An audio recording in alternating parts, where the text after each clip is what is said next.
Hi, I'm Tom Scarpello of Revology Cars, and this is car number 217, the 1966 Mustang GT 2+2 Fastback in Agate Gray with Moccabraun Leather interior. Today I'm going to take you on a walk around of this car, and we're going to go for a drive. Let's get started.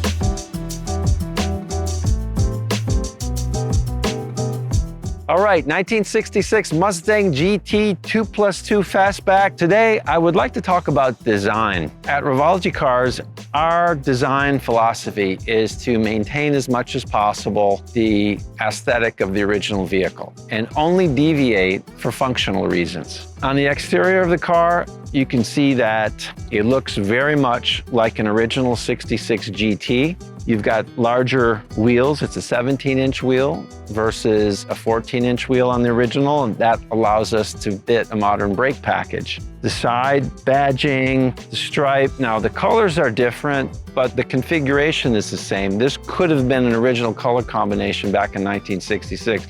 By the way, I absolutely love this Porsche Agate Gray with the silver side stripe. That's a matte aluminum 3M vinyl. It's 2080 vinyl.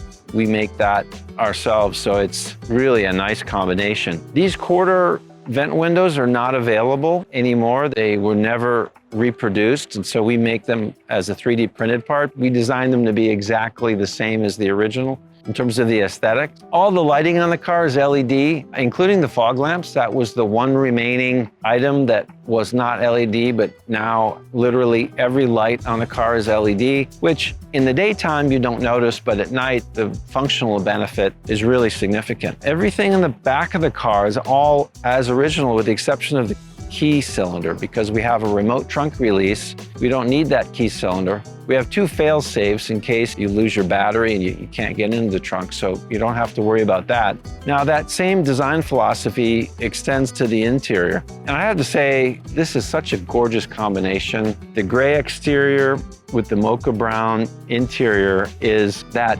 gray earth tone combination, which is so sophisticated and rich. Not a 60s thing, really, but it works on this car. I think this is so nicely executed. There's subtle details. And thinking about design and my point about trying to maintain the original design ethos, but making the car modern in terms of functionality, it's that balance that you have to have. You want to make it look like it could have been original. This car is equipped with a 6-dial cluster. So the original had 5 dials with a large speedometer in the middle. The 6-dial gives you the opportunity to fit a larger tachometer. Now, the 6-dial cluster was actually a feature on the 1965 Shelby GT350 race car, the R model. So it has some historical connection.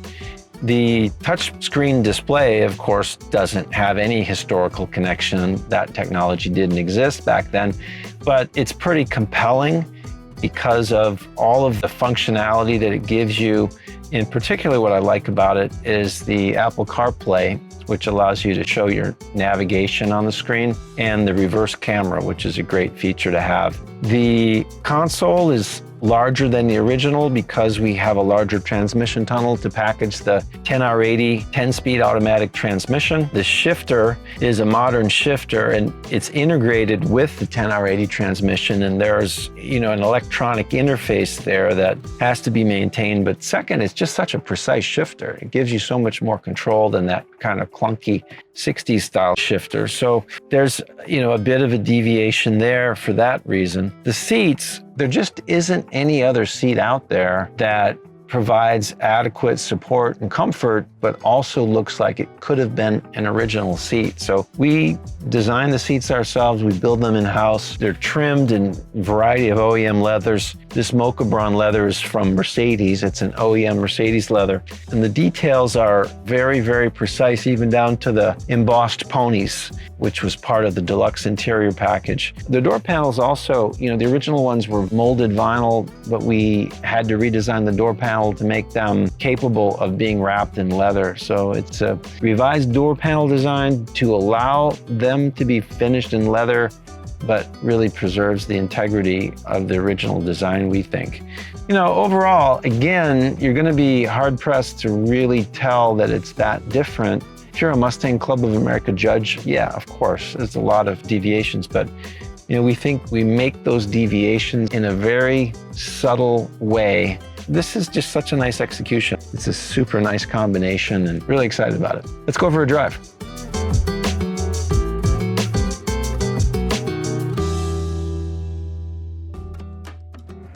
All right, we're driving cart 217. I forgot to mention the steering wheel when I was doing the walkthrough of the interior, talking about the things that we had changed for functionality. In this particular case, it was really for craftsmanship reasons. The reproduction wheel is just crappy. This is a much nicer quality wheel. The quality of the wood, the spokes, and then we have a billet machine Revology horn button in the center. We're building a modern interpretation of a car that in its day was high volume, low cost car.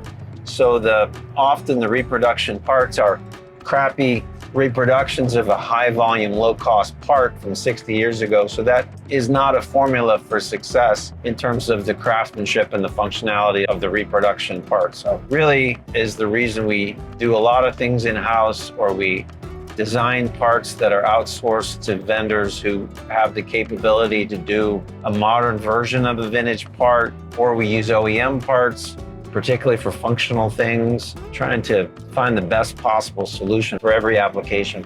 You know, Mustang's been around 60 years now. We just had the 60-year anniversary, which, you know, frankly sounds really old. 10 years is great. You know, Revology is celebrating 10 years. That's exciting. You know, 20 years. Oh, yeah, you've been around for a while. 30. Okay, yeah, you've been pretty solid. You're getting up to 40. Why? 40? Okay, that's good. 50, man. Big anniversary, 50 years. 60, man, you're getting old, you know? It's like, wow, 60 years. I don't know. But it's nice to see that Mustang has been around that long. You know, people have been customizing, building, restoring Mustangs for a long, long time. And there have been so many different executions, and people have done some really wild things. Some of the combinations of design elements that come from different Mustangs, like, you know, people that will combine the GT rear valance on a 65, 66 with Le Mans stripes from a Shelby, which obviously will never produce together. They'll combine quarter trim ornaments with side stripes, which were never produced together. Or they'll put quarter trim ornament on a fastback, which it never came with.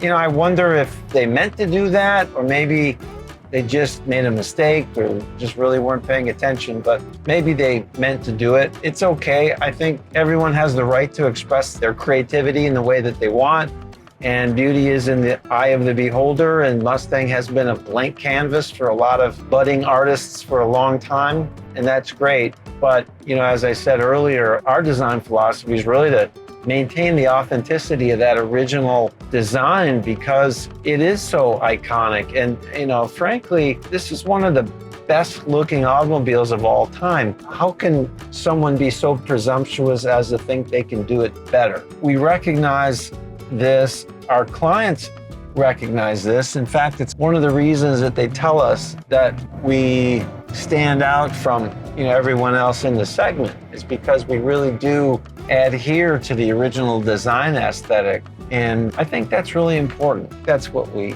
want to do. Preserve the essence of what the Mustang is, what made it the icon that it is.